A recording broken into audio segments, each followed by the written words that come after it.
Havendo número regimental, declaro aberta a 22ª reunião extraordinária da Comissão de Assuntos Sociais, a primeira sessão da Legislativa Ordinária da 56ª Legislatura. Antes de iniciarmos os nossos trabalhos, proponho a dispensa das leituras e aprovação das atas de reuniões anteriores. Os senhores senadores e as senhoras senadoras que apoiam querem permanecer como se encontram. As atas estão aprovadas e serão publicadas no Diário do Senado Federal. Comunico às senhoras senadoras e os senhores senadores o recebimento do seguinte expediente. Obrigado, viu? Ofício número 584/2019 da Câmara Municipal de Diadema, São Paulo, o qual encaminho cópias do requerimento número 150 e 157 de 2019, que contém considerações sobre o Dia do Enfermeiro, comemorando no dia 12 de maio, e considerações sobre a discriminação racial no Brasil.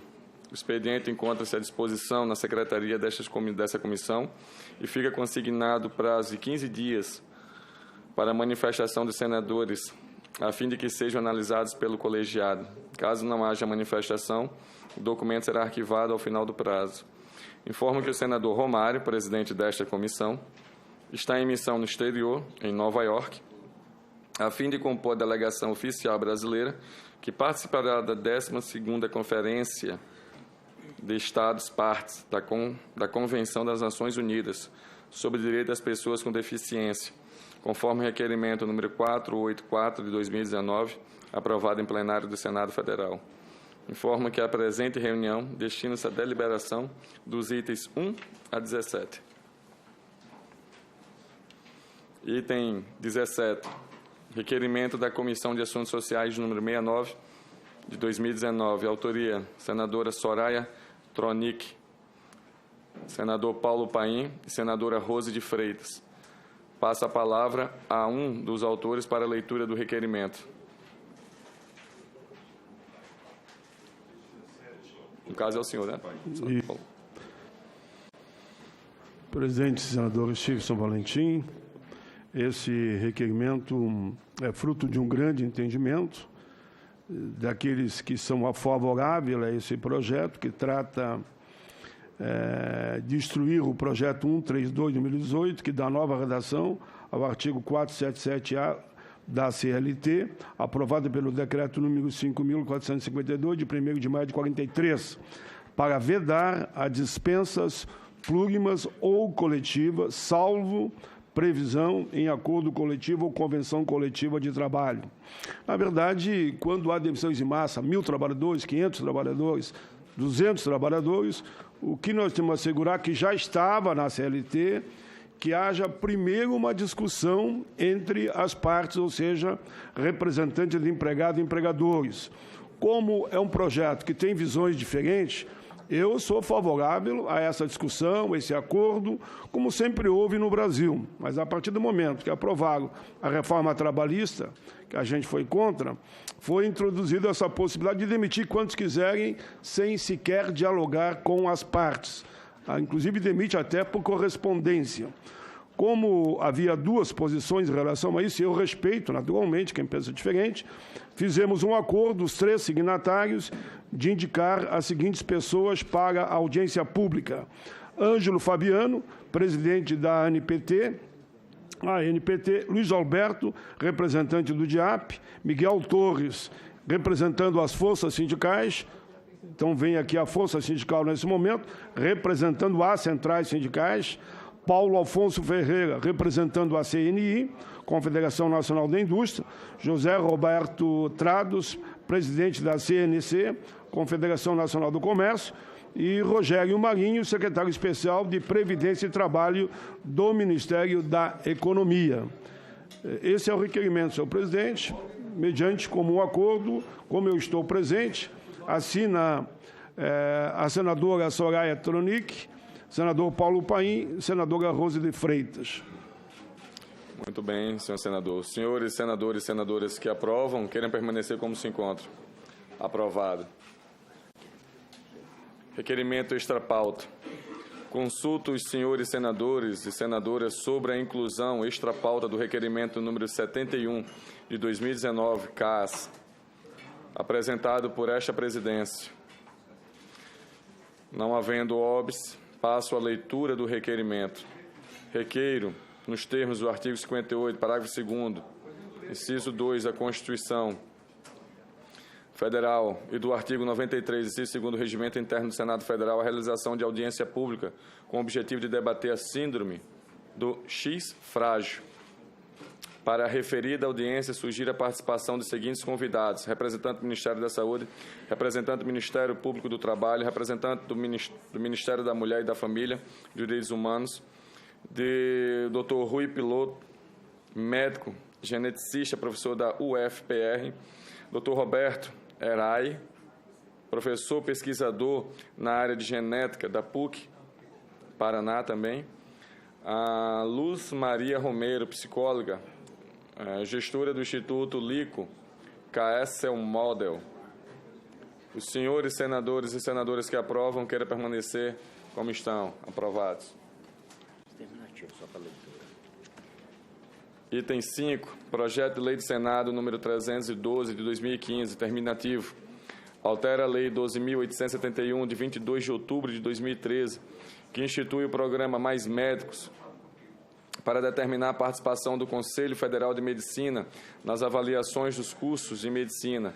Autoria, senador Cássio Cunha Lima. Relatoria, senador Marcelo Castro. Relatório pela aprovação do projeto nos termos de substitutivos que apresenta. Observação.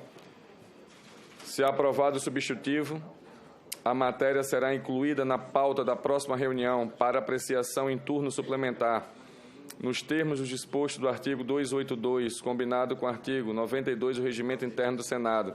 Concedo a palavra ao senador Marcelo Castro para proferir o relatório. Senhor presidente, senhoras e senhores senadores, esse é um projeto de autoria do nobre deputado Cássio Cunha Lima, de grande relevância, que trata... Ele propôs no seu projeto inicial, original, que o Conselho Federal de Medicina pudesse supervisionar os cursos de medicina. E isso vem evoluindo de lá para cá. Depois teve uma alteração da lei dos mais médicos, já em 2017, depois passou a relatoria para a senadora Vanessa Graziotin, depois foi para a Comissão de Educação, e a Comissão de Educação entendeu que o termo não deveria ser supervisionar, porque uma autarquia não poderia ficar acima do Estado. Como o CFM é uma autarquia, e o Estado representado aqui, né, pelos cursos de medicina, pelo Ministério da Educação, então a Comissão de Educação mudou o termo de supervisionar para observar. Então, o CFM ficaria, então, com a função de observador das avaliações periódicas que se faz nos cursos de medicina, e aí expandindo um pouco a função do Conselho Federal de Medicina, que hoje se cinge à atuação médica, ao exercício da atividade, mas que ele teria um papel também na formação do médico ao longo da sua carreira, né, no curso de medicina que os estudantes estivessem fazendo. E aí, essa proposta da Comissão de Educação para observar. E essa palavra está trazendo uma celeuma muito grande, que eu, juntamente com os técnicos aqui da casa, estudamos e achamos que a palavra mais adequada não seria nem supervisionar, que pressupõe uma supremacia, nem observar, que pressupõe uma subordinação, mas sim participar. Então, o meu substitutivo é no sentido de que o Conselho Federal de Medicina participará, junto com os órgãos, né, de avaliação, para também avaliar os cursos de medicina e poder se reportar e dizer, olha, esse curso aqui não está formando bons profissionais, precisa melhorar, e já atacar o mal pela raiz, e não lançar no mercado de trabalho profissionais que vêm de um curso notoriamente sem qualificação suficiente para essa pessoa tratar posteriormente, né, com vidas humanas. Então, a celeuma toda desse projeto é só a palavra, porque quanto ao resto, o mérito, acho que todos estão de acordo, que também que o Conselho Federal de Medicina, né, os Conselhos Regionais de Medicina, que participam, né, do exercício da profissão médica, né, avaliando se as pessoas estão se comportando dentro da ética médica, agora também eles avaliarem, participar da avaliação dos cursos médicos. Como é que vai ser essa participação? Evidentemente que vai haver uma interação entre os órgãos do Ministério da Educação e o Conselho Federal de Medicina, e eles vão encontrar um caminho para que, efetivamente, eles participem da avaliação dos cursos de medicina. Então, a celeuma aí eu estou tentando dirimir, não dando uma supremacia, não dando uma subordinação e participando efetivamente com o poder, naturalmente, de fazer o julgamento. Então, no final, o meu substitutivo é só para mudar essa palavra. Presidente. E então, vou ler o substitutivo para dizer como é que vai ficar no final. Artigo 1º O artigo 9º da Lei 12.871, de 22 de outubro de 2013, passa a vigorar com a seguinte redação. Artigo 9º. É instituída avaliação específica para o curso de graduação em medicina com instrumentos e métodos que avaliem conhecimentos, habilidades e atitudes conforme ato dos Ministérios de Estado da Educação e da Saúde, aplicada com periodicidade anual e com a participação do Conselho Federal de Medicina. Então, em todas essas avaliações, o Conselho Federal de Medicina se fará presente. Era esse o relatório, o substitutivo, senhor presidente. Presidente, pela ordem. Presidente, eu percebo o brilhante trabalho feito pelo senador Marcelo Castro, mas meu querido senador e relator, tem tido uma postura exemplar aqui na casa, no plenário, o vice-líder do PT, o Rogério Carvalho, ele também é médico e ele gostaria de dar uma olhada com mais profundidade e me pediu que eu solicitasse vista. Então, eu não vou argumentar nada, apenas estou cumprindo aqui um pedido do senador Rogério Carvalho de que seja pedido vista para que ele possa... Ele, inclusive, foi o relator, quando era deputado, da medida provisória que criou o sistema Mais Médicos. Ele não está fazendo nenhuma crítica, eu estou com o parecer dele aqui, ele apenas está solicitando que eu peça a vista para que ele possa aprofundar e dialogar mais com o senador Marcelo, que também é médico, ambos são médicos. Pedido vista, senhor presidente. Senhor presidente, eu concordo com o senador Paulo Paim, não estou discordando dele, mas quero dizer que o senador Marcelo Castro ele fez uma correção muito importante no projeto de lei, porque antes estava escrito que o exame seria realizado sob a supervisão do Conselho Federal de Medicina, o que, na verdade, não poderia acontecer, porque isso tem que ser uma iniciativa pública do Ministério da Saúde, do Ministério da Educação, em articulação com o Ministério da Saúde, obviamente, mas com a participação do Conselho Federal de Medicina, né? E isto ficou assim bem alterado do projeto inicial para o projeto atual. Então,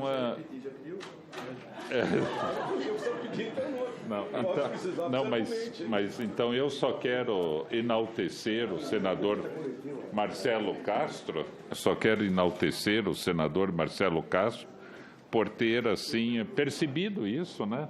E feito as correções que eu considero essenciais dentro do projeto de lei. Correções nem seria a palavra adequada, adequações, né, dentro do projeto de lei. Obrigado, senhor presidente. Vista concedida ao senador Paulo Paim, para o senador Rogério analisar. Eu queria só, se for possível, fazer um pequeno comentário. existe uma comissão chamada Comissão Nacional de Residência Médica, que é composta pela Associação Médica Brasileira, pelo Conselho Federal de Medicina, pela Associação Nacional de Médicos Residentes, pela Federação Nacional dos Médicos, portanto, 4 entidades da corporação médica, mais representantes do Conselho Nacional de Secretários Municipais de Saúde, do Conselho Nacional de Secretários Estaduais de Saúde, do Ministério da Saúde, portanto, uma comissão que envolve todos os atores responsáveis ou pela regulação do exercício profissional, pela contratação dos profissionais e representantes do Ministério da Saúde, que são os responsáveis pela formação desses profissionais da educação e da saúde. Estão lá presentes. Portanto, eu queria rever, porque nós já temos uma comissão que cuida disso e tem uma tradição de mais de 50 anos tratando deste tema.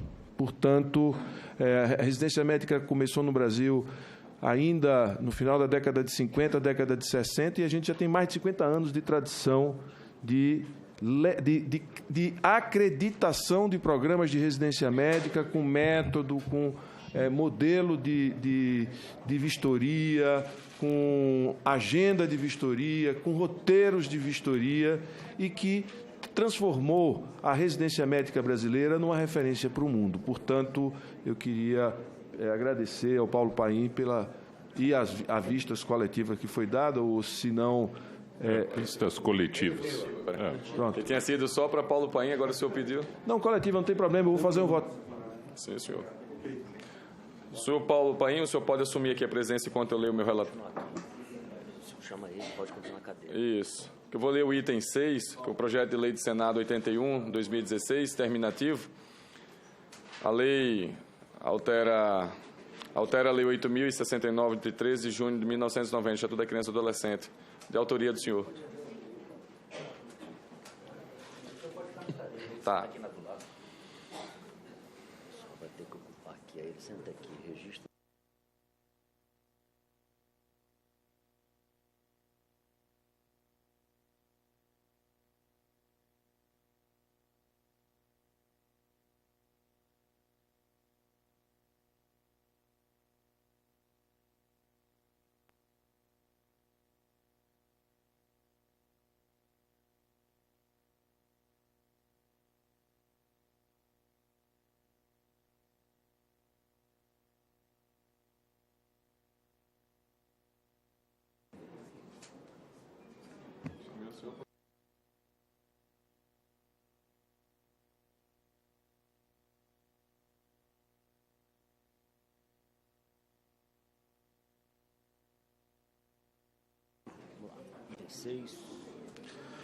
Item 6. Projeto de lei do Senado número 81 de 2016 altera a lei número 8.069 de 13 de julho de 90, Estatuto da Criança e do Adolescente, para prever a instalação de câmeras no interior dos veículos de transporte escolar.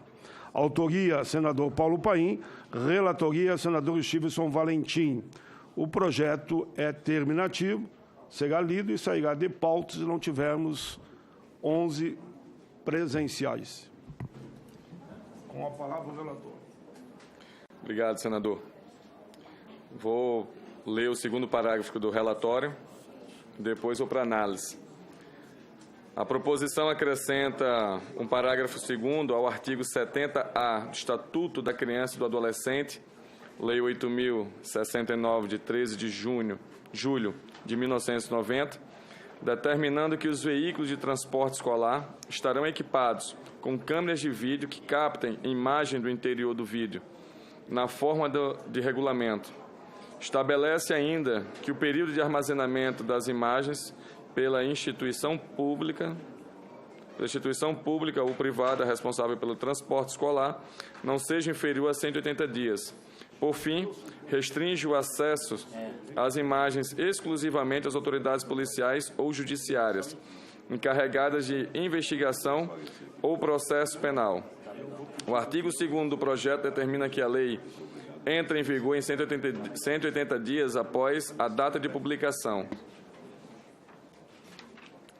as razões que o autor aponta, um número de casos de abusos, maus tratos ou simplesmente tratamento inconveniente ocorrido no interior desses veículos de transporte escolar, também conhecido como vans escolares. Como a causa da sua proposição acrescida da necessidade mais geral de fazer sempre respeitar como um todo o universo de direitos previstos no ECA. Enfim, que o prazo de 180 dias, contada a data da publicação da lei, para sua entrada em vigor, permitirá aos atingidos pelas novas medidas de uma transição planejada para novas condições. Vou para o voto, então já li. Eu ia dizer que ia ler uma análise, se o senhor quiser comentar, já que o projeto é do senhor. Em razão do exposto, o voto é pela aprovação do projeto, Lei do Senado número 81, de 2016, com as seguintes emendas. Substitui-se o inciso 2º do parágrafo o inciso 2 do parágrafo 2º do artigo 70-A da Lei 8.069, de 13 de junho de 1990, conforme proposto pelo artigo 1º do projeto de lei do Senado. A palavra penal por criminal. A única mudança foi a palavra. Muito bem. É aprovado, para aprovação. Muito bem. Seu relatório só melhorou o projeto. O relatório é dado como lido, ficam adiadas as discussões e a votação, já que ele é terminativo. Eu tenho que presidir agora a CDH às 10 horas. Então, vou ter que ir para lá. Os meus projetos que estão na pauta são todos terminativos. Calculo eu que dificilmente vai ter quórum para terminativos e, consequentemente, ficaria para a próxima semana. Muito obrigado a todos. Estou indo para a CDH. Estou indo para lá que eu vou presidir lá para a comissão. Quando acabar aqui. Presidente, pela ordem. Sim, senhor. Na medida em que o senador Paulo Paim acabou de, Vossa Excelência, relatar aqui a matéria, que é extremamente importante, sobretudo para o transporte, tanto público como privado, das instalações das câmeras por um prazo de 180 dias, ele é muito louvável, meritório o projeto de Vossa Excelência, que particularmente eu tenho a sensação que isso já é para estar se instalado já há muitos anos, que há excesso não só da velocidade, carros funcionários de transporte com muita precariedade, abusam muito vezes do motorista, do próprio cidadão que vai como para cuidar das crianças, maus tratos. Entretanto, é uma pena que não vai ser votada já no dia de hoje, tendo em vista que ele me parece caráter terminativo, nós não temos quórum suficiente. Agora, nada se impede, senador Paulo Paim, senador presidente, de que essa discussão também já feita, ou seja, encaminhada a matéria, para que na próxima reunião da comissão nós já colocamos em votação pela importância que o projeto representa. Eu faço aqui um apelo para Vossa Excelência que o senhor poderia abrir, inclusive, o processo de discussão, de encaminhamento da matéria à votação.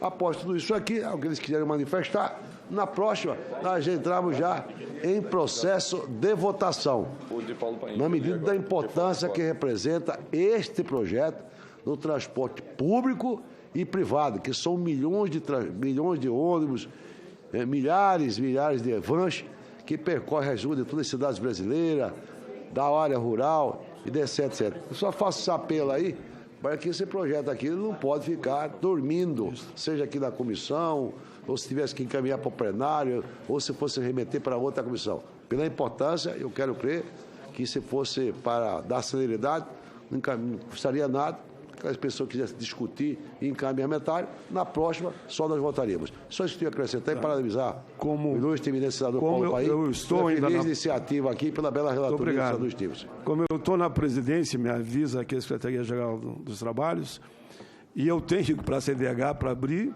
eu convidaria o senador Jaime Campos, se puder ficar aqui na presidência, e abrir a discussão se entender que o senador é necessário. Senão, fica para a próxima reunião, que entendo que é um projeto que vai ser aprovado mediante entendimento. Ok? Posso me retirar, então? Volto à presidência para o senador Stevenson. Obrigado.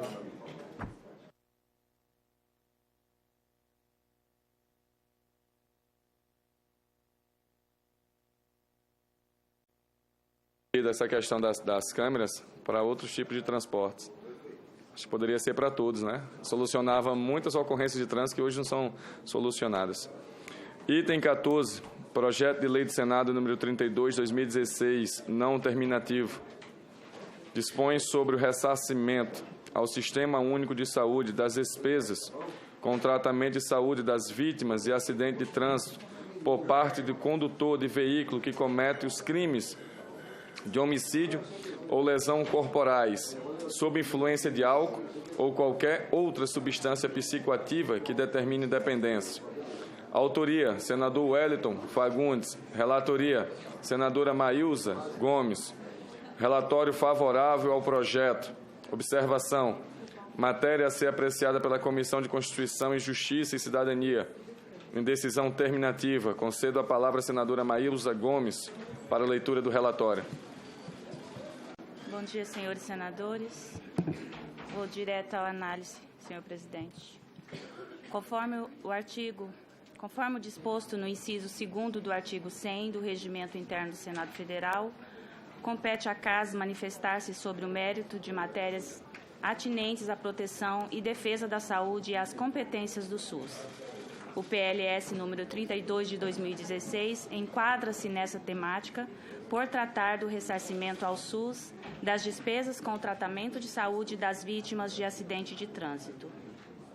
Inicialmente, cumpre ressaltar que disposições que têm como objetivo a prevenção dos acidentes de trânsito, assim como o aumento do aporte de recursos para os serviços públicos de saúde, sempre merecem destaque. Assim, à primeira vista, a proposta sobre análise soa coerente e o seu propósito meritório. Os acidentes de trânsito são considerados um problema grave de saúde pública e constituem relevante causa de despesas na gestão do Sistema Único de Saúde, notadamente em fase dos altos custos da atenção médico-hospitalar, que abrange desde o resgate da vítima até a sua reabilitação. Atualmente, mais da metade dos acidentes de trânsito em rodovias federais são causados por imprudência dos motoristas, a despeito da pretensa característica de não intencionalidade que recobre a palavra acidente. Grande número deles ainda é causado pelo fato de dirigir sob influência de álcool ou de outra substância psicoativa que determine dependência. Isso apesar da plena vigência da lei seca há uma década. O trânsito mata mais de 40 mil pessoas por ano no país.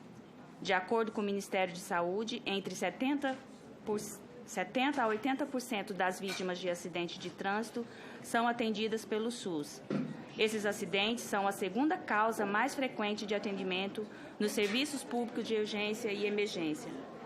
Das vítimas, 34,5% sofreram contusão, entorse ou luxação. 30,1% fraturas, amputações ou traumas. E 27,2% cortes e lacerações.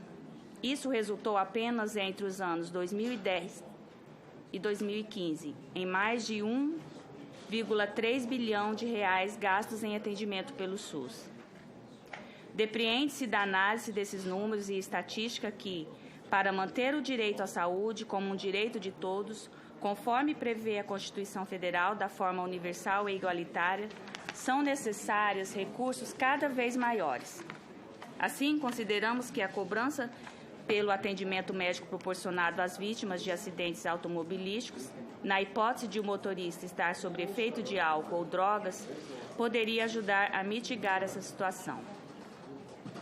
O fato de o comportamento do motorista ser considerado socialmente reprovável é justificativa bastante para exigir uma contrapartida financeira pelos serviços prestados pelo SUS às vítimas da imprudência do motorista. Segundo a pesquisa de vigilância de fatores de risco e proteção para doenças crônicas por inquérito telefônico do Ministério da Saúde, em 2016, 7,3% da população adulta das capitais brasileiras declararam que bebem e dirigem, ou seja, assumiram o risco de provocar acidentes. Situação que guarda alguma semelhança com a relatada é a que acontece com os planos de saúde que estão obrigados a reembolsar o SUS todas as vezes que seus beneficiários forem atendidos na rede pública. O Supremo Tribunal Federal decidiu recentemente, por unanimidade, que a regra prevista na lei que regulamenta a saúde suplementar é constitucional, colocando fim a uma discussão que já durava quase 2 décadas. Se a decisão tivesse sido em sentido contrário, teria referendado uma prática reprovável de alguns planos de saúde, que é a de direcionar seus clientes, ainda que de forma indireta, para o atendimento no SUS, principalmente nos casos mais graves e custosos, implicando o enriquecimento ilícito das operadoras. Conclui-se, portanto, que a cobrança pelo atendimento médico na via regressa às vítimas de acidente automobilístico decorrente do ato de dirigir sob efeito de álcool ou drogas é razoável. Diante do exposto, o voto é pela aprovação do projeto da Lei do Senado número 32 de 2006. Obrigado, senadora Maísa. Senhor presidente, eu gostaria de pedir vista desse projeto, por favor. Sim, senhor. Alguém... Vista também? Tá bom. Até eu queria também vista coletiva, porque, senadora Maísa, o projeto é muito bom. Para aprimorar, a gente precisa só colocar como os hospitais caracterizaria, como ela confirmaria, provaria que aquela pessoa estivesse sob influência de álcool, aquela vítima ou condutor. Então, eu acho que a vista deve ser para dar um esclarecimento e aperfeiçoar esse projeto. Os acidentes de trânsito causados, as colisões, retira a palavra acidente. Só fazer, me permite, questão de ordem. Sim, senhor. Só fazer um adendo a Vossa Excelência. Eu imagino, pela relatoria ilustre senadora, que vai definir naturalmente qual vai ser o critério para ver se a pessoa está embriagada ou está drogada. Eu imagino que será na regulamentação da lei. Na medida que a lei é aprovada, nós vamos ter que regulamentar. Feito isso, é a própria regulamentação, senador, só para colaborar com Vossa Excelência, eu acho que será na regulamentação da lei. Aqui, na verdade, está bem explícito aqui a essência do projeto. E, sobretudo, um relatório muito bem relatado a ilustre senadora. Todavia, a visão minha, particularmente, será na regulamentação da lei que nós poderemos, com certeza, nós expomos ali qual que será a forma de nós sabermos, né, qual é o critério que vai ser adotado nessa regulamentação para saber quem está drogado. Nesse caso, a obrigatoriedade do hospital, do atendimento médico. Exato. Aqui, de fazer esse exame. A relatoria dela está perfeita. Perfeita, né? Agora precisa só na regulamentação achamos o mecanismo, o instrumento, a ferramenta para acharmos nesse assunto quando tocou aqui o senador Stilson. Obrigado, senador Jaime. Item 7. Projeto de Lei do Senado número 30 de 2018, terminativo. Senador Stevenson. Senhora. Obrigada, aceita as sugestões. O projeto ainda vai para a CCJ e podemos pensar nisso. Obrigada. Tá ok. O item 7, terminativo, altera a Lei 8.036, de 11 de maio de 1990, para permitir a movimentação da conta vinculada ao trabalhador no Fundo de Garantia por Tempo de Serviço. Aquela pessoa acometida por doenças de Alzheimer ou de doenças de Parkinson. Autoria, senador Paulo Paim. Relatoria, senador Flávio Arnes. Relatório pela aprovação do projeto e de 2 emendas que apresenta. Observação, será realizado uma única votação nominal para o projeto e para as emendas, nos termos do relatório apresentado, salvo requerimento em destaque. Concedo a palavra ao senador Flávio Arnes. Senhor presidente, como já foi colocado, é projeto muito importante de autoria do senador Paulo Paim, que está presidindo agora uma comissão, a Comissão de Direitos Humanos, e prevê que o Fundo de Garantia por Tempo de Serviço, que é do próprio trabalhador, né? Então não é um dinheiro público, é do trabalhador, prever a possibilidade dessa movimentação ocorrer quando o trabalhador ou qualquer de seus dependentes for acometido por Alzheimer ou Parkinson, o que é muito importante. O artigo 2º do projeto prevê a cláusula de vigência prevista para ter início na data da publicação da lei. Ele lembra que o FGTS se destina a garantir o bem-estar do trabalhador ou trabalhadora e de sua família, quando da superveniência de condições imprevistas ou adversas. O artigo da lei do FGTS já autoriza a movimentação da conta vinculada quando o trabalhador ou qualquer de seus dependentes for acometido de neoplasia maligna, infecção por HIV, pelo vírus HIV e doença terminal. O que ele está propondo é doença degenerativa, Alzheimer ou Parkinson. E ele visa equiparar os doentes com Alzheimer ou Parkinson às pessoas acometidas por outras patologias importantes que já tiveram reconhecido o seu direito de dispor do FGTS para suprir as necessidades advindas de tais acometimentos graves de saúde. Foi distribuída a apreciação exclusiva e terminativa da CAS, nossa comissão, e não recebeu emendas. Eu quero destacar aqui na análise que, quanto ao mérito, é elogiável.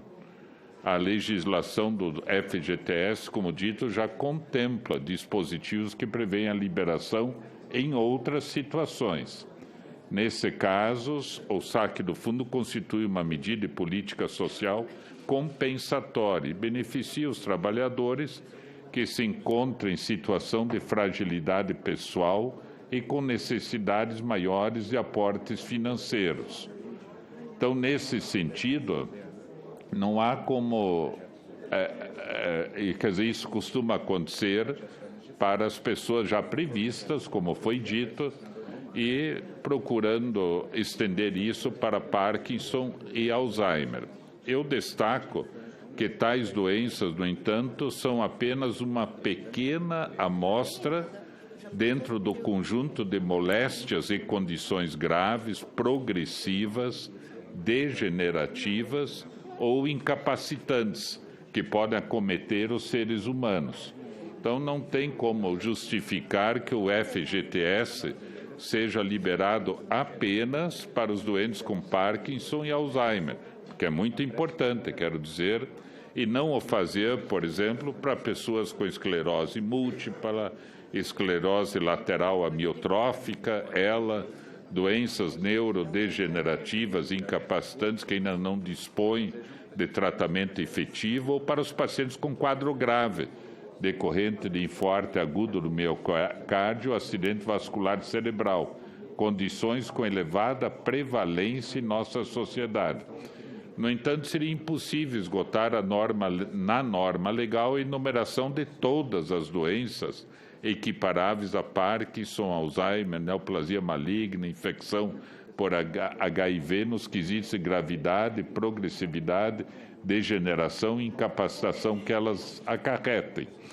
Não se discute que a liberação do FGTS é justificável e necessário em caso de doença grave, mas a norma atual só prevê a liberação quando o trabalhador ou seus dependentes estiverem em estágio terminal.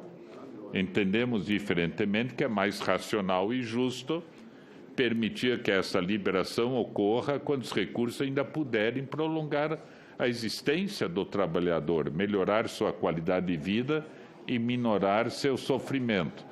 Assim, na nossa visão, a liberação do FGTS precisa ocorrer para todas as pessoas com doenças ou condições graves, degenerativas ou incapacitantes, beneficiando um universo bem maior de trabalhadores e seus dependentes. Além disso, ao invés de deixar que esse apoio assistencial chegue ao paciente tardiamente em fase terminal, é necessário permitir que os recursos sejam liberados a qualquer momento após o diagnóstico e beneficiem os trabalhadores doentes em vida, durante a vida. Entendemos que a medida será de grande ajuda para indivíduos que se veem muitas vezes em plena juventude, debilitados e impossibilitados de trabalhar, e também obrigados a encarar a perspectiva de que não terão muito tempo de vida pela frente. E mais do que tudo, ela irá dar significado à contribuição obrigatória para o FGTS do trabalhador desafortunado, que doente não terá a perspectiva de usufruir por muito tempo dos frutos de seu trabalho ou da aposentadoria. Para atingir a finalidade almejada, em vez de incluir o inciso 20º, propomos modificar o inciso 14 do artigo 20 da Lei 8036 de maio de 90, para possibilitar o saque do FGTS, nos termos do regulamento, quando o trabalhador ou qualquer de seus dependentes for acometido por doença ou condição grave, degenerativa ou incapacitante. É importante deixar que a enumeração dessas doenças seja feita por regulamento, pois a possibilidade de editar normas infralegais dá ao legislador maior agilidade para acompanhar, inclusive, a evolução científica e tecnológica, é mais ou menos o que o senador Jaime Campos colocou agora há pouco em relação ao projeto de lei que estão discutindo, deixar para regulamento, porque as coisas vão mudando no decorrer dos anos. Por exemplo, pode ocorrer o desenvolvimento de cura efetiva para doenças cuja progressão hoje é irreversível. Dessa forma, a previsão em regulamento possibilita a inclusão e a exclusão de doenças de forma mais fácil e tempestiva. Pelo exposto, o voto é pela aprovação do projeto de lei do Senado número 30, 2018, com as seguintes emendas. Primeira, desce a emenda do projeto de lei do Senado número 30, 2018, seguinte redação. Altera a Lei 8036, de 11 de maio de 90, para permitir a movimentação da conta vinculada do trabalhador no Fundo de Garantia por Tempo de Serviço àquelas pessoas acometidas por doença ou condição grave, degenerativa ou incapacitante em qualquer estágio de sua evolução. Uma outra emenda atribua-se ao artigo 1º do projeto de lei do Senado a seguinte redação: o inciso 14 do artigo 20 da Lei 8036, de 11 de maio de 90, passa a vigorar com a seguinte redação. Artigo 20, inciso 14, como colocado na análise. Quando o trabalhador ou qualquer de seus dependentes for acometido por doença ou condição grave, degenerativa ou incapacitante em qualquer estágio de sua evolução, nos termos do regulamento.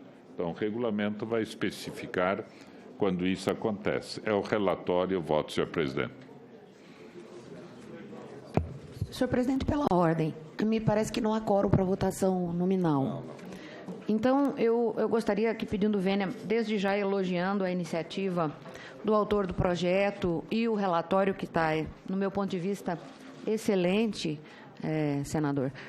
Mas eu gostaria de fazer um requerimento, senhor presidente, no sentido de que realizássemos audiência pública, porque já há vários outros projetos dependendo de audiência pública nesse sentido, com relação às liberações de fundo de garantia, né? Então, o requerimento no sentido que sejam ouvidos um representante do Ministério da Economia, um da Caixa Econômica Federal e um do Conselho Curador do Fundo de Garantia, né?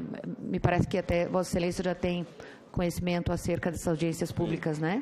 Então, é o que eu gostaria de requerer, aproveitando que a discussão está aberta e que não há como votar nominalmente na data de hoje. Muito obrigada. Isso, senadora. Quando chega o tema FGTS, então, registro a apresentação desse requerimento de autoria da senadora Selma para a realização de audiência pública para instrução da matéria com base no artigo 93, inciso 2 do Regimento Interno.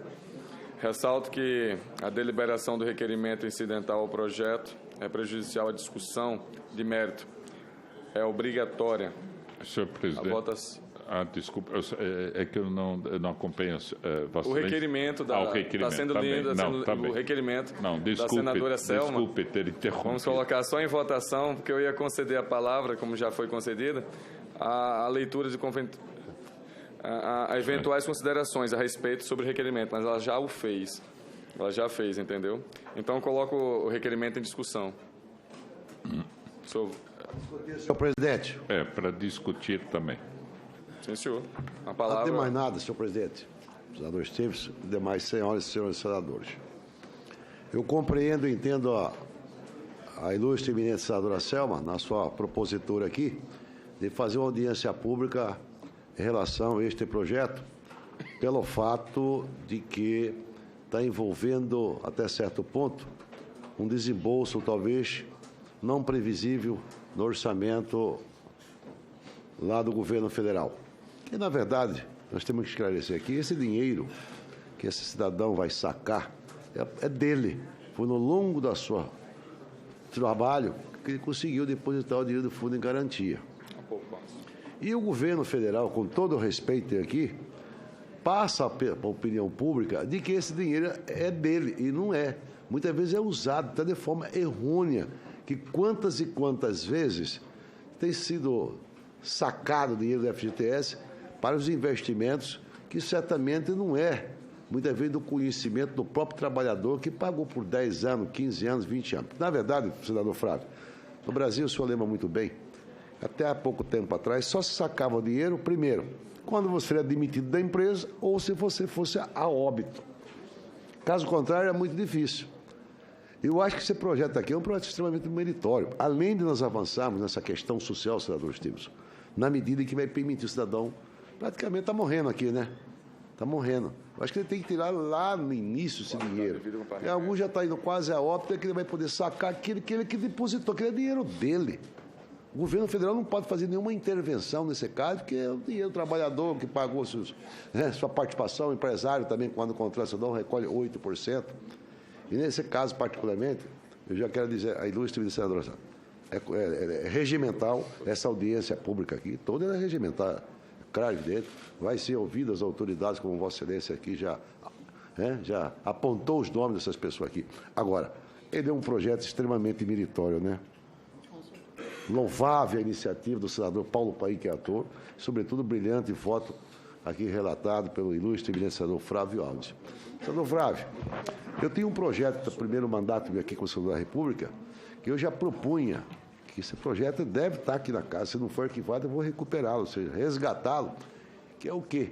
Quantas e quantas famílias no país aqui, que muitas vezes o pai, uma filha, uma mulher, ele tem um acidente de estrada, ou numa via pública, ou até no próprio fundo dos terrenos do quintal, e ele tem que fazer a modificação, ou seja, na sua habitação. A sua habitação, muitas vezes, ela não está na conformidade depois de que essa tragédia, essa fatalidade aconteceu com essa pessoa. Às vezes, até a porta da casa você tem que aumentar. O banheiro você vai ter que fazer. Deve fazer acessibilidade e assim por diante.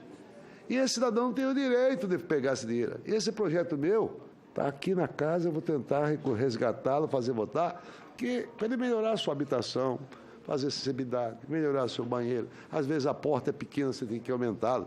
Então, são projetos sociais como esse que certamente vão tentando melhorar essa desigualdade no Brasil. A desigualdade é muito grande, é gigantesca aqui. Para os ricos, quanto mais, ótimo. Os incentivos fiscais, os banqueiros bombando, ficando cada dia que passa, ficando mais rico no Brasil. E o coitado do trabalhador, lamentavelmente, tem o seu dinheirinho lá depositado depois de 15, 20, 30, não sei quantos anos, conforme ele trabalhou. Agora, o governo, muitas vezes, que vem aqui pedindo, ou agindo, até pela orientação do próprio governo, que a senadora Selma está pedindo essa audiência, porque pode escrever aí, registra-se aqui, que eu sei que está gravado aqui, que eles vêm colocar dificuldade aqui, dizendo que não pode, que isso vai fazer diferença, papapá. Esse é o Brasil, lamentavelmente. Eu fico indignado. Fico indignado na medida em que eu acho que aquilo que é seu é direito líquido e certo, sobretudo na questão da saúde.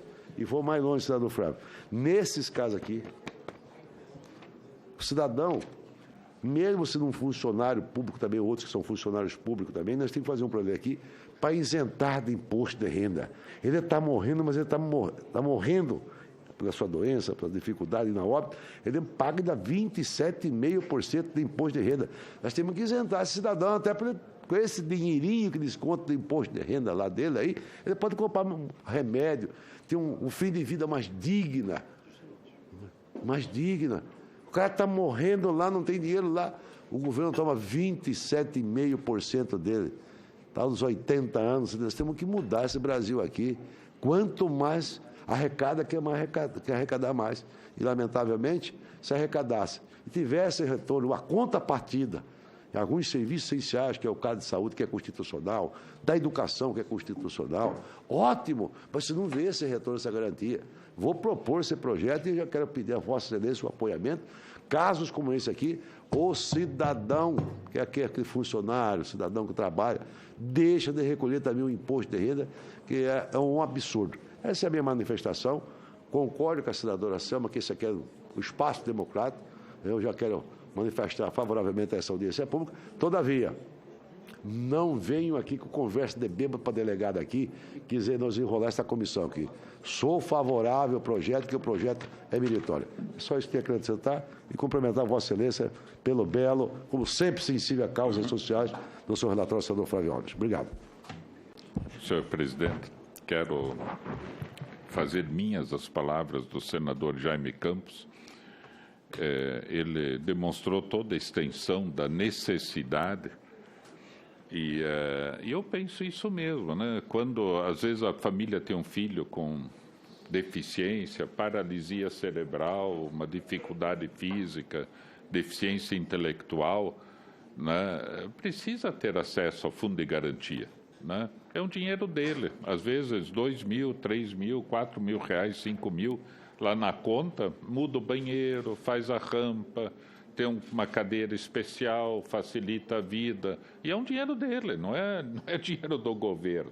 É o dinheiro dele, não é do governo, né? Então, e também doenças degenerativas. Não, a pessoa está morrendo com Alzheimer e tal, fica 5 anos, 10 anos, né, 15 anos, Deus queira que haja uma cura, como o próprio relatório coloca, né, se houver a cura, deixa de ser uma doença, né, a qual se aplica essa regra, né, de acesso ao fundo de garantia. Não, mas só em estado terminal, a pessoa já está morrendo e aí pode ter acesso ao fundo de garantia. Não tem cabimento uma coisa dessa. Agora, eu só queria propor a colega e a senadora juíza Selma, né, que propôs a audiência de a realização de audiência pública, que eu também concordo com a audiência pública, só que eu fico imaginando assim, senhor presidente, nós estamos discutindo o projeto de lei que trata de doenças degenerativas, terminais, progressivas, e certamente o Ministério da Economia virá para dizer não, para pagar a faculdade, para isso, para aquilo. Então, nós em si não temos interesse nisso. Nós queremos o contraditório nessa audiência pública para tratar de doenças degenerativas, progressivas e crônicas, que é o objeto desse projeto de lei. Então, que o Ministério da Economia, a Caixa Econômica Federal, não é, juíza Selma, venham e são bem-vindos. Eu sou muito amigo aí também, já fui várias vezes muito bem recebido na Caixa Econômica Federal, mas que venham discutir o objeto desse projeto de lei, né? Porque senão vão tratar 10, não, tem isso, tem aquilo e tal. Quer dizer, da minha parte, eu não teria, não é que não tenha interesse, também é uma palavra forte, mas que venham aqui e que tenham o contraditório. Então, nós gostaríamos de indicar pessoas que participassem, pudessem fazer o contraponto do ponto de vista social, humano, de cidadania, porque eles tratam bem, a gente tem que ter gente qualificada nesse sentido para tratar do orçamento. Mas nós temos que ter gente qualificada para dizer, olha, por que isso é importante para doenças degenerativas, crônicas e como está especificado aí no projeto.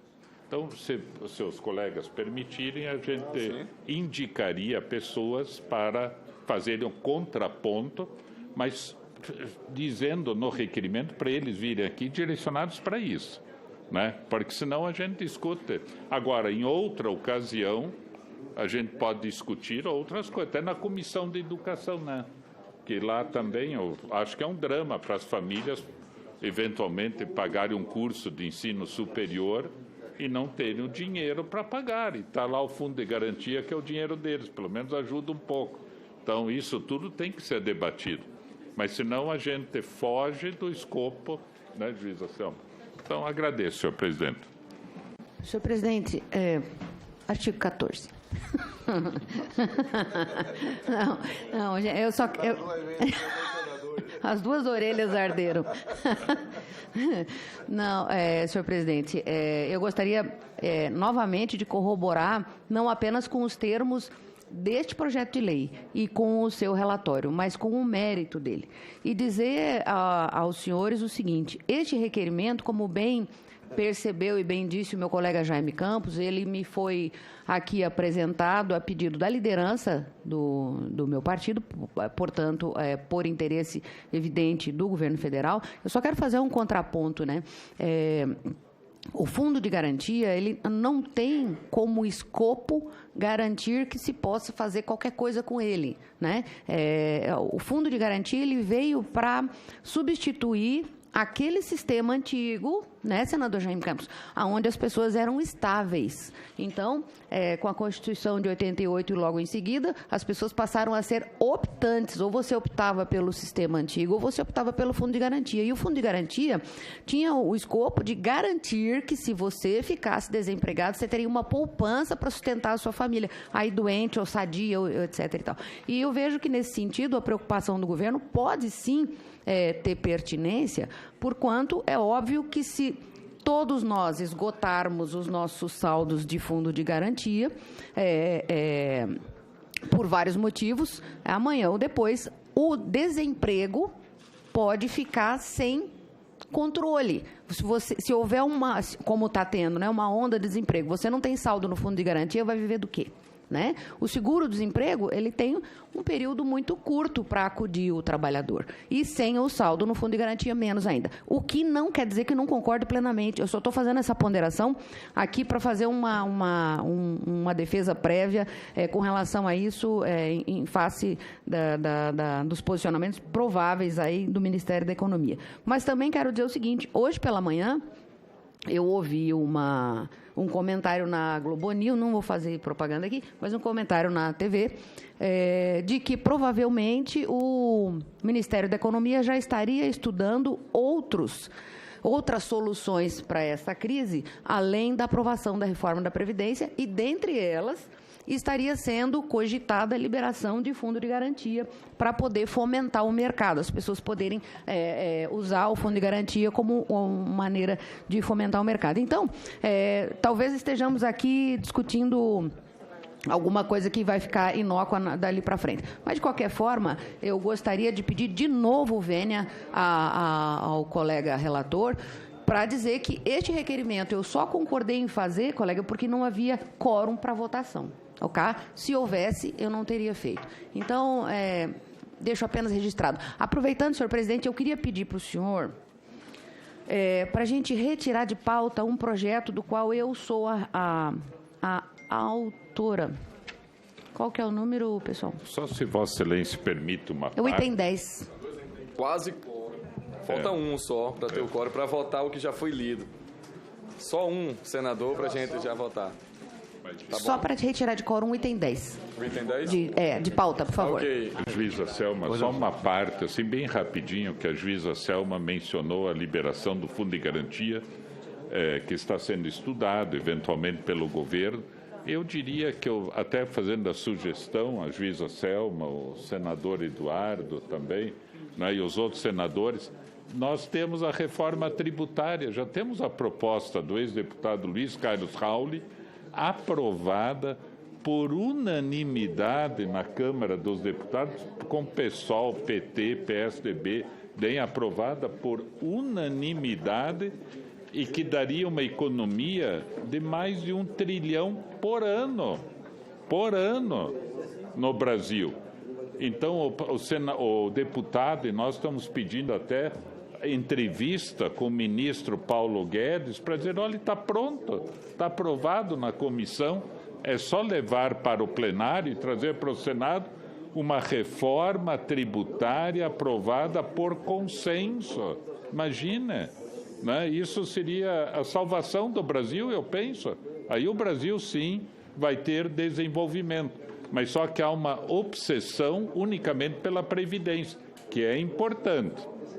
É importante, mas a tributária não é 1 trilhão em 10 anos, é 1 trilhão por ano.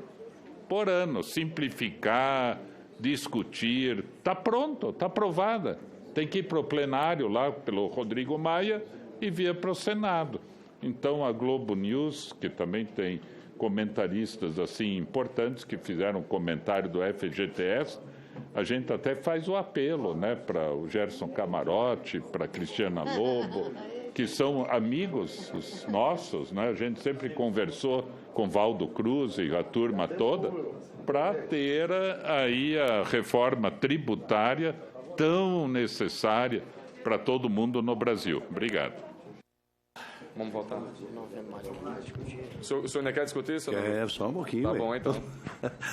Porque eu tenho que aproveitar o momento que todos os senadores estão presentes. Não, a questão de ordem aqui. Me desculpem, ilustres senadores. Eu indaguei a nossa ilustre ministradora se ela faz questão, diante da meritoriedade do projeto, se ela faz questão dessa audiência pública, até porque nós estamos mostrando aqui R$1 trilhão de fundo garantia, que primeiro não sabemos nem os números, quanto vai pesar. Nós temos quórum, acho, pelo menos vi aqui o Everton aqui, né, tem Humberto Costa, senador que chegou, nós podemos votar essa matéria aqui, porque, na verdade, Vossa Excelência leu, me permite, senhor presidente, ela apenas leu aqui a possibilidade desse requerimento. Todavia, esse requerimento não foi colocado em votação aqui. Não foi ainda. Dessa audiência. Eu indago, com todo respeito e amizade, se é possível nós votarmos. O tema aqui é a lei da senadora.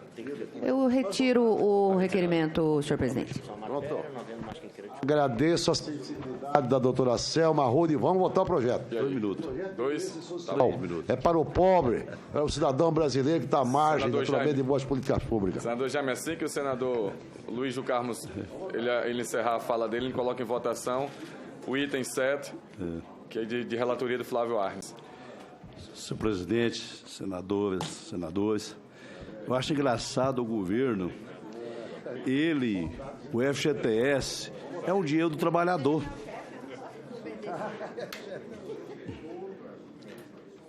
O FGTS é um dinheiro do trabalhador. E o governo sempre quer mandar nesse dinheiro. Sempre quer. Eu acho que está na hora dos trabalhadores, ou o governo novo que está assumindo, passar realmente esse dinheiro para que os trabalhadores cuidem dele.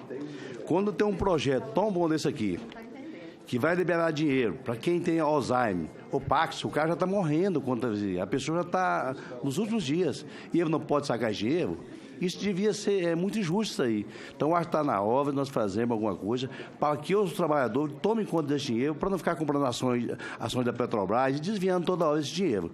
Então, acho que nós temos aqui, nessa comissão, nas outras comissões, realmente cuidar do dinheiro dos trabalhadores, que é muito importante. Se eles administrar esse dinheiro, eles mesmos movimentar dinheiro, com construção de casa, ele vai movimentar a economia e vai dar certo o Brasil. O Brasil está precisando de emprego. E eu acho que o dinheiro do trabalhador que vai tirar o Brasil dessa crise. Obrigado, senador. Obrigado pela paciência. Senadora Selma, o item 7, só lembrando a senhora, é terminativo. Está aqui, tá bom? Então vamos colocar, não havendo mais quem queira discutir, encerra a discussão. Em votação, o projeto e as emendas nos termos dos relatórios. Apresenta a votação nominal. Votação eletrônica. No momento que eu vou iniciar.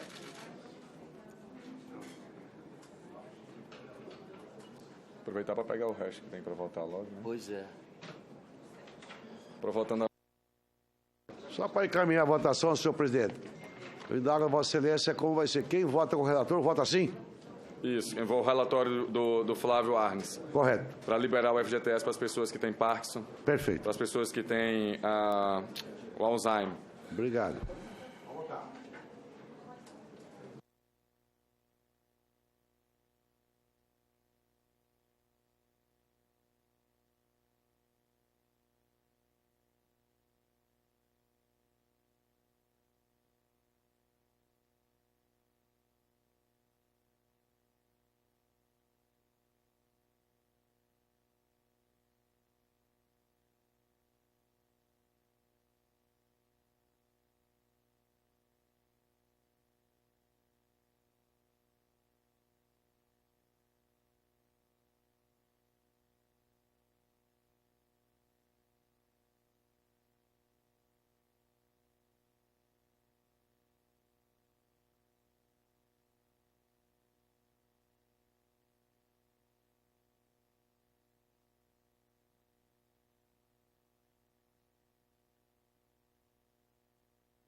Trilha da Prata?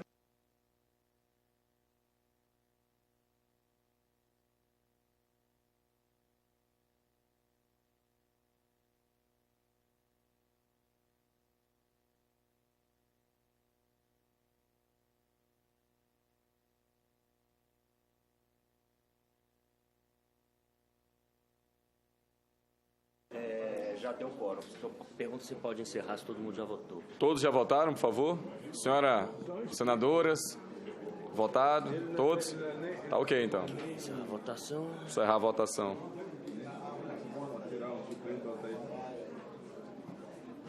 Ok. Ok. Resultado. São 12, sim. Aprovado o projeto, as emendas, número 1 e 2 ACAIS. A matéria será encaminhada à Secretaria-Geral da Mesa para as providências cabíveis. Item 4, projeto de lei do Senado, número 138/2017, terminativo. Altera a Lei 7.064, de 6 de dezembro de 1982, para dispor sobre os trabalhadores contratados ou transferidos por seus empregados para prestar serviço no exterior. Autoria, senador Armando Monteiro. Relatoria, senador Eduardo Gomes. Relatório pela aprovação do projeto e de novas emendas, que apresenta observação 1. A matéria foi apreciada pela Comissão de Relações Exteriores e Defesa Nacional. 2. Em 5/6/2019, foi lida o relatório e adiada a discussão e a votação. 3. Será realizada uma única votação nominal para o projeto e para as emendas, nos termos do relatório apresentado, salvo requerimento em destaque. Concedo a palavra ao senador Eduardo Gomes para proferir o relatório. Senhor presidente, o relatório foi lido, a matéria versa sobre a expatriação e melhoria de ambiente de trabalho de trabalhadores brasileiros no exterior. É uma matéria que transpassa as bancadas de oposição e de governo, senhor presidente, porque regula e dá segurança a milhares de trabalhadores brasileiros que estão no exterior, trocando informações, tecnologia e gerando emprego de boa qualidade no país. Portanto, senhor presidente, as 40 empresas transnacionais, na semana passada, nós tivemos um encontro com essas empresas falando sobre a necessidade que o país tem de regular a sua relação de trabalho no exterior, visando colocar o país em condição de igualdade com outros países, e realmente é uma matéria que transpassa a questão política, já que tivemos também emendas consistentes do ex-senador Jorge Viana, a apresentação do projeto do nosso senador Armando Monteiro. Portanto, é um projeto daqueles que atravessam as legislaturas, mas pelo seu bom senso e pela sua necessidade se fazem necessários. E é por isso que eu solicito o apoio dos nobres colegas senadores para a sua aprovação. Muito obrigado, senhor presidente. Em discussão a matéria. Não havendo quem mais queira discutir, encerra a discussão. Em votação, o projeto e as emendas nos termos do relatório apresentado. Votação nominal. Aberto. Sim. Favorável ao senador Eduardo Gomes.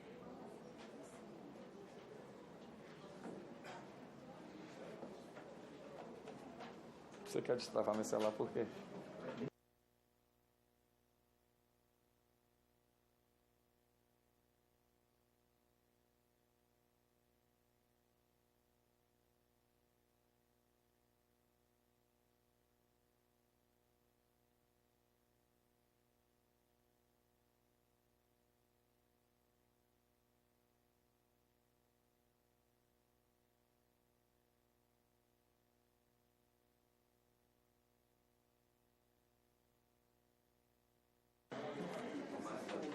Chegou mais um senador. O está querendo votar, ele foi ao banheiro. Tem mais um? Só mais um. Só mais um, é.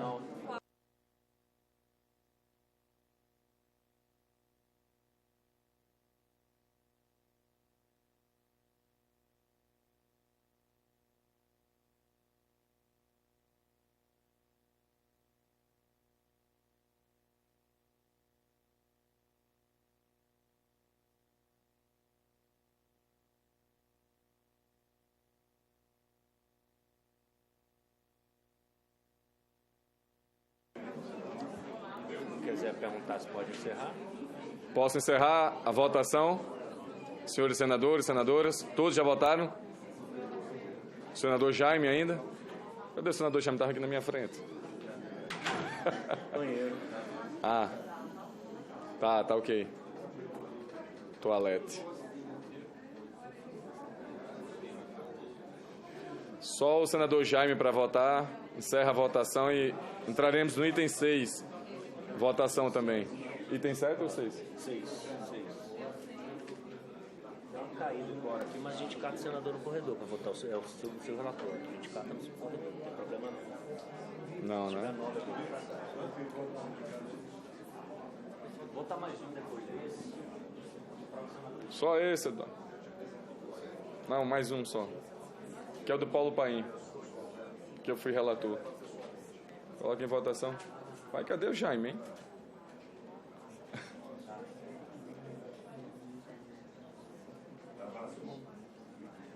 O sócio Paim vier.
Pronto, senador. Posso encerrar a votação?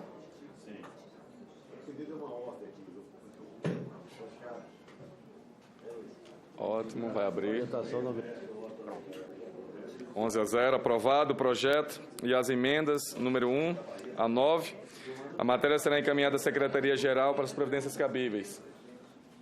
Vamos fazer esse aqui, Último. se a gente consegue agora. Último, Otto. Obrigado, viu, pela presença. Item 6, como já foi lido o item 6, colocar em votação, é terminativo. Só para resumir, são câmeras. Para alguém. Passa a presidência para alguém, só para... Para votação? É. Senhor, Qualquer um. senador Flávio, o senhor poderia assumir aqui?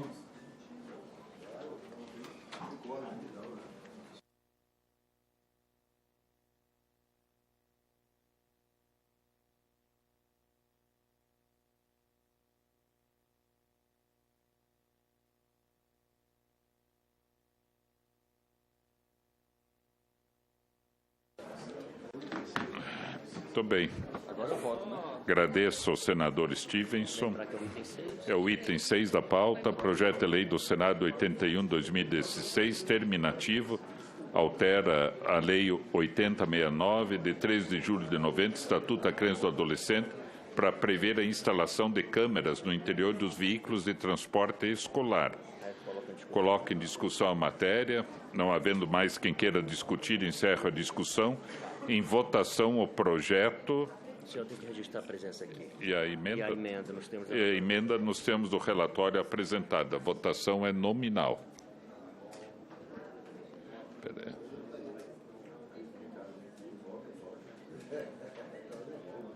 Aí o senhor pode registrar aqui.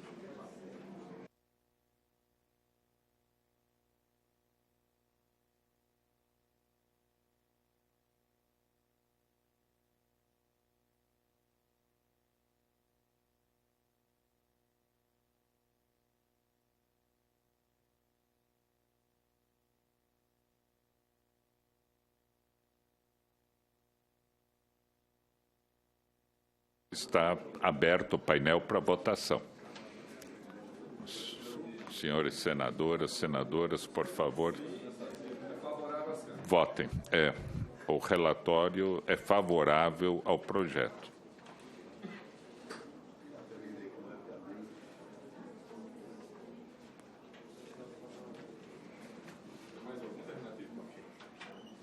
Acho que não vai dar mais não, porque...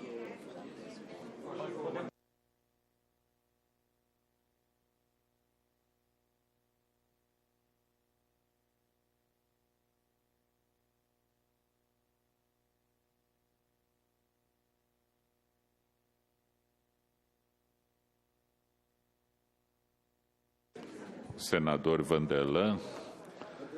Só se Vossa Excelência puder votar também. Senadores... O senhor me permite, presidente? Pois ordem. Não, senador. É só fazer um breve comentário em relação do projeto do senador Paulo Paim e da relatoria de Vossa Excelência aqui, né? Do Stevenson. Ele é um projeto extremamente meritório. O parecer do senador Stevenson foi maravilhoso, exuberante, extraordinário, que os transportes escolares, as vans que circulam nesse imenso Brasil aqui, a partir desse projeto sendo aprovado, terão a obrigatoriedade de ter câmeras em todos esses veículos de transporte escolar no Brasil. Que, lamentavelmente, hoje, quase uma maioria absoluta, alguns trabalham quase em estado de precariedade, sobretudo no interior do Brasil, né? As prefeituras têm que fazer um esforço muito grande na fiscalização das vans que transportam os alunos das cidades e dos ônibus escolar. E, nesse caso, a partir da aprovação desse projeto aí, todos os ônibus terão obrigatoriedade, não só os ônibus escolar, como as vans escolar. Portanto, o projeto é meritório do senador Paulo Paim, da relatoria do senador Stevenson, que fez um relatório maravilhoso, e eu quero completar a ilustre senador Paulo Paim, por uma vez mais, fazer um gorro de letra, ou seja, um gorro de ouro, nesse caso particularmente, que está preocupado com as nossas crianças que trafegam, a maioria das vezes, em ônibus em estado de precário, sem condições de trafegabilidade para transportar vidas das nossas crianças. Parabéns, senador Paulo Paim. Eu sou o relator, senador Stevenson. Muito obrigado, senador Fábio. Muito bem, senador Jaime Campos. Posso encerrar a votação? Todo mundo já votou. Está encerrada a votação.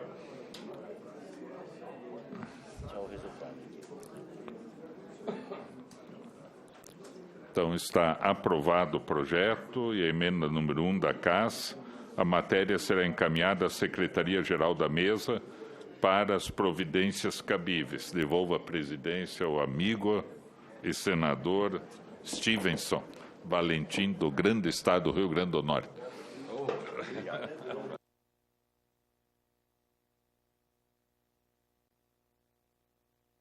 É para ser do Amazonas.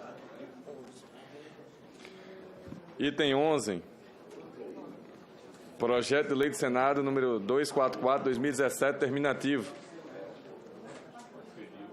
O senhor Flávio esqueceu aqui. Altera a lei 6.019, 3 de janeiro de 1974, para estabelecer a reserva de vagas para mulheres em situação de violência doméstica e familiar ou em situação de vulnerabilidade social no quadro de empregados da empresa, prestadores de serviço a terceiros. Autoria, senador Rose de Freitas. Relatoria, senador Luiz do Carmo. Relatório, pela aprovação do projeto e da emenda número 1, CDH, com uma subemenda que apresenta, e a 2 da CDH. Observação. CDH. Observação, será realizada uma única votação nominal para o projeto e para as emendas, nos termos do relatório apresentado, salvo requerimento em destaque. Concedo a palavra ao senador... Concedo a palavra ao senador Luiz do Carmo para proferir o relatório. Senhor presidente, eu vou direto aqui na análise do projeto. Nos termos do artigo 22, inciso 1º da Constituição Federal, incumbe a União legislar preventivamente sobre o direito de trabalho, do trabalho, motivo pelo qual a reserva de vaga para as mulheres em situação de violência doméstica e familiar ou de vulnerabilidade social encontra no âmbito normativo do mencionado ente federado. Além disso, não se trata de matéria reservada à iniciativa privativa do Presidente da República, do Procurador-Geral da República ou dos tribunais superiores aos parlamentares franqueado iniciar o processo legislativo destinado à conversão em lei, convertê-lo em lei. Não se trata ainda de questão que demande a aprovação da lei complementar para inserção no quadro normativo brasileiro. Assim, a lei ordinária é o instrumento jurídico adequado para disciplinar das matérias em exame.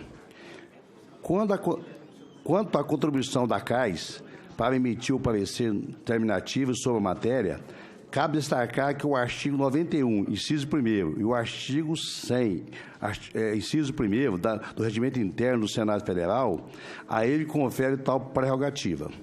No mérito, louva-se a iniciativa da senadora Ângela Portela, que concretiza o postulado da função social da propriedade, constando no artigo 5º, inciso 23 da Carta Magna, não se destinando a propriedade unicamente a proporcionar o bem-estar do seu detentor. Deve o ordenamento jurídico brasileiro estabelecer medida que promova sua utilização de maneira a promover o bem-estar de todo e erradicar qualquer forma de discriminação que se verifique no corpo social. Ciente, portanto, de que a mulher sujeita à violência doméstica, familiar ou em situação de vulnerabilidade social encontra maior dificuldade de inserir no mercado de trabalho e, com isto, garantir a sua independência financeira. Cabe ao legislador oferecer os meios indispensáveis para que ela alcance uma existência digna, liberte do seu agressor, no primeiro caso, ou restabelecido no estado de vulnerabilidade, na última hipótese. A aprovação do PRS 244/2017, portanto, é medida que se impõe. Corrige-se com ele graves distorções verificadas no mercado de trabalho brasileiro, que privilegiam de maneira ilegítima e ofensiva ao postulado da isonomia, o labor do homem em detrimento ao trabalho da mulher. Quanto às emendas número 1 e 2 do CDH, também merece ser aprovada. A primeira, por trazer critérios mais seguros para que a mulher faça jus à cota prevista no PLS 244/2017, evitando com isso a bula da finalidade por ela visada. A segunda, por apenas corrigir o equívoco redacional constante no artigo 1º da proposição. Cabe, entanto, realizar um aperfeiçoamento da emenda número 1 da CDH, no sentido de estabelecer que 5% previsto no parágrafo único, que se busca inserir no artigo 4b da Lei 6.019 de 1974, serão preenchidas preferencialmente e não obrigatoriamente por mulheres em favor das quais houve sido concedida medida preventiva prevista na Lei 11.340, de 2016, ou por mulher em situação de vulnerabilidade social temporária, assim identificada de acordo com o critério referido no artigo 22, parágrafo 1º da Lei 8.742, de 1993. Com isso, permite-se a inserção das referidas mulheres no mercado de trabalho, sem, entretanto, abrir espaço para a punição de empresário, que, por motivo alheio à sua vontade, com dificuldade de encontrar candidata apta ou incapacidade financeira de ampliar o seu quadro pessoal. Por isso, não pode atender o comando legal. Em razão de que foi exposto, opina-se pela aprovação do projeto da Lei do Senado número 244/2016, com a emenda número 1 e 2 da CDH, com a seguinte redação. Parágrafo único. Nas empresas com 100 ou mais empregados, pelo menos 5% das suas vagas serão reservadas preferencialmente às mulheres em favor das quais houve sido concedida medida preventiva prevista na Lei 11.340, de 7 de agosto de 2006, ou mulher em situação de vulnerabilidade social temporária, assim identificado de acordo com os critérios referidos no artigo 22, inciso, no parágrafo 1º da Lei 8.742, de 7 de setembro de 1993. É esse o relatório, senhor presidente. O relatório do item 11, dado como lido pelo senador Luiz do Carmo, infelizmente fica adiada as discussões e a votação, por falta de quórum. O senhor queria falar, senador? Agora é ele. Não, o senador Irajá se manifestou. Eu estou querendo relatar aqui o projeto. Agora é o do senhor, e o item 13. Projeto de lei número 578/2019, não terminativo. Permite a dedução da contribuição patronal devida do valor do Bolsa Família recebido pelo empregado, enquanto durar a relação de emprego. Autoria, senador Álvaro Dias. Relatoria, senador Irajá. Relatório favorável ao projeto com uma emenda que apresenta. Observação. A matéria a ser apreciada pela Comissão de Assuntos Econômicos em decisão terminativa. Concedo a palavra ao senador Irajá. Presidente, vem a exame dessa Comissão de Assuntos Sociais o projeto de lei 578/2019 do senador Álvaro Dias, que permite a dedução da contribuição patronal devida do valor do Bolsa Família recebido pelo empregado enquanto durar a relação de emprego. A proposição, em seu artigo 1º, permite ao empregador contratar empregado inscrito no Bolsa Família, instituído pela Lei 10.836, de 2004, a dedução do valor do benefício assistencial pago ao obreiro da contribuição patronal, prevista no artigo 195, inciso 1º. Além disso, consta nos parágrafos 1º a 4º do referido artigo 1º, que caso o valor a deduzir em cada mês seja superior à contribuição patronal devida, o que exceder poderá ser deduzido de qualquer outra contribuição social devida pela pessoa jurídica. Além disso, determina-se que o disposto no artigo 1º aplica-se, inclusive, para os optantes do Simples Nacional, regime especial de tributação instituído pelo artigo 12 da Lei Complementar 123, de 14 de dezembro de 2006. Observando-se, conforme o caso, os percentuais de partilha previstos nos anexos 1 a 5 da referida Lei Complementar. Condiciona-se ainda a fruição do benefício fiscal ao integral atendimento da legislação trabalhista e previdenciária. No artigo 2º consta o dever de o empregador comunicar ao órgão gestor do Bolsa Família a admissão e dispensa do empregado que trata o projeto de lei 578. A admissão nos moldes do projeto em exame acarreta a suspensão do benefício assistencial durante a vigência da relação de trabalho. No artigo 3º, concede-se preferência ao empregado admitido na forma da proposição de participar de programas de qualificação profissional. O artigo 4º da proposição estabelece penalidades para o empregado e o empregador que fraudarem os ditames do projeto em exame, com a possibilidade, inclusive, de descredenciamento do Bolsa Família. No artigo 5º, por fim, determina que a lei oriunda da aprovação do projeto 578 entrará em vigor na data de sua publicação. A justificação do projeto reside na necessidade de estimular a contratação de trabalhadores inscritos no Bolsa Família, mediante o abatimento do valor do benefício assistencial pago ao obreiro da contribuição patronal incidente sobre a folha de salários. A proposição foi distribuída à CAS e CAI, cabendo a última proferir decisão terminativa sobre a matéria. O voto. Do exposto, o voto é pela aprovação do projeto 578 de 2019 com a seguinte emenda. Dá-se ao caput do artigo 3º do projeto de lei 578 de 2019 a seguinte redação. Artigo 3º. O empregado admitido na forma dessa lei passará a integrar o Cadastro Nacional de Inclusão Produtiva do Trabalhador, Protrabalho, administrado pela Secretaria Especial de Previdência e Trabalho do Ministério da Economia na forma do regulamento. Presidente, eu queria... Era até importante que o senador Álvaro Dias estivesse aqui, não foi possível, mas eu queria cumprimentar o senador Álvaro Dias pela iniciativa. Essa ideia é uma ideia genial. Não é uma boa ideia, não, é uma ideia genial. Em resumo, o que isso aqui significa?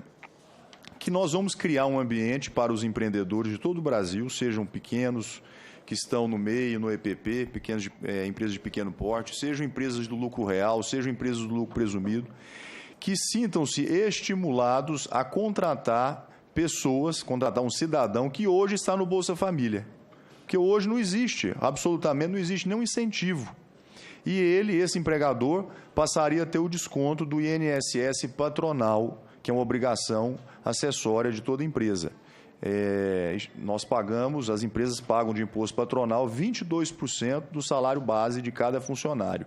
É um encargo pesado, relevante e que faz muita diferença. Então, ele deixaria de pagar esses 22%, contratando o cidadão que está no Bolsa Família, dando oportunidade para esse cidadão se reintegrar ao mercado de trabalho, aprender um ofício, ter a sua renda, a sua dignidade resgatada.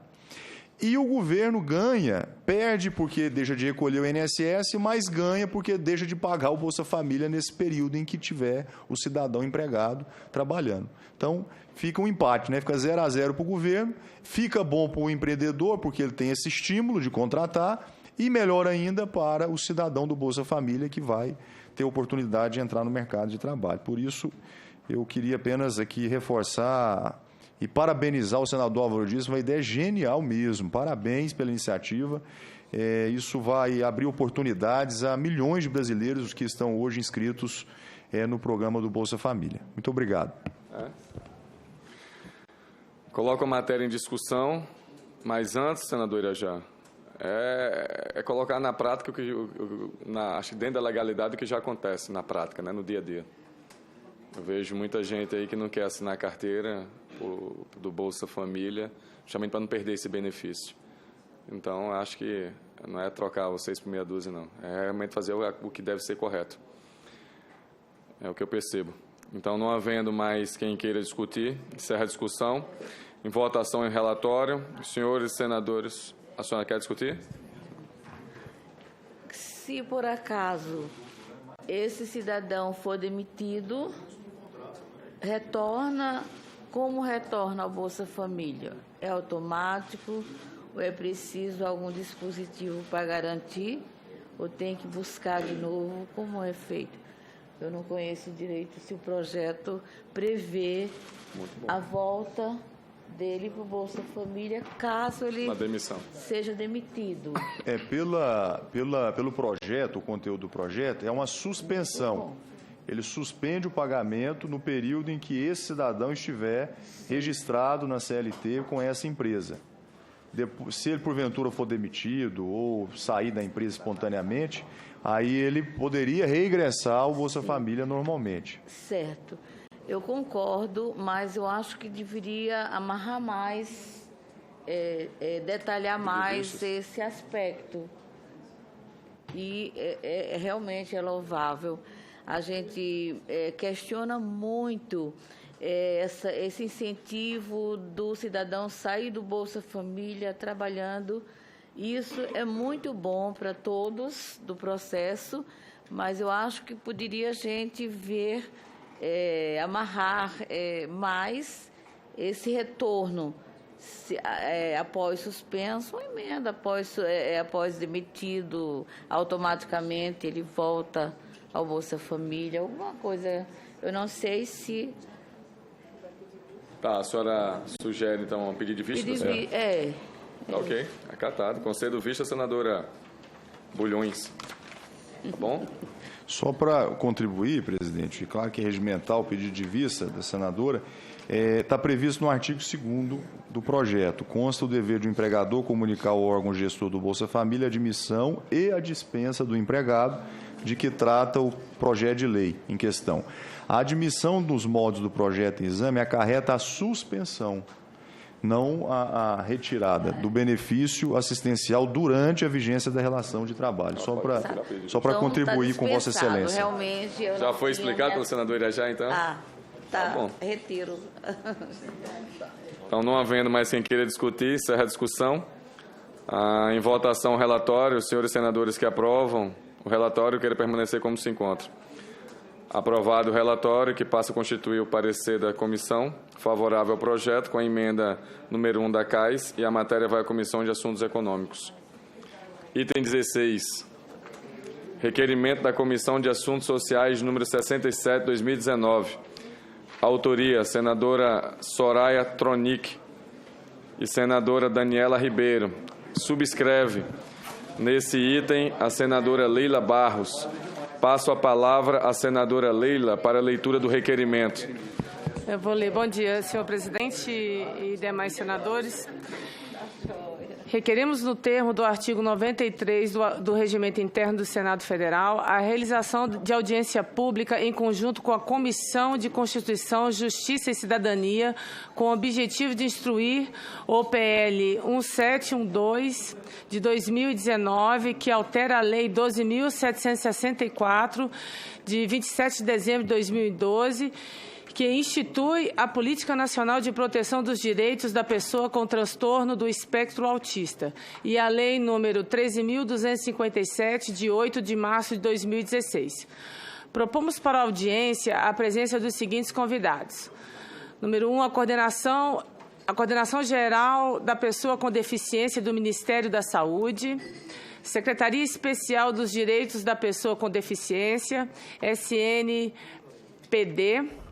Ministério da Educação, Comissão Nacional dos Direitos da Pessoa com Deficiência da Ordem dos Advogados do Brasil, Berenice Piana, idealizadora da Lei 12.764 de 2012, que institui a Política Nacional de Proteção dos Direitos da Pessoa com Transtorno do Espectro Autista, Fernanda Santana, presidente da Associação Brasileira para a Ação por Direitos das Pessoas com Autismo, Abraça, Isabela Virgínio, conselheira da Rede Unificada Nacional e Internacional em Defesa dos Autistas, Reunida, deputada estadual Ranieri Paulino, da Frente Parlamentar em Defesa dos Direitos das Pessoas com Autismo na Paraíba, e Carolina Espínola Alves Correia, presidente nacional do Prodetea, né?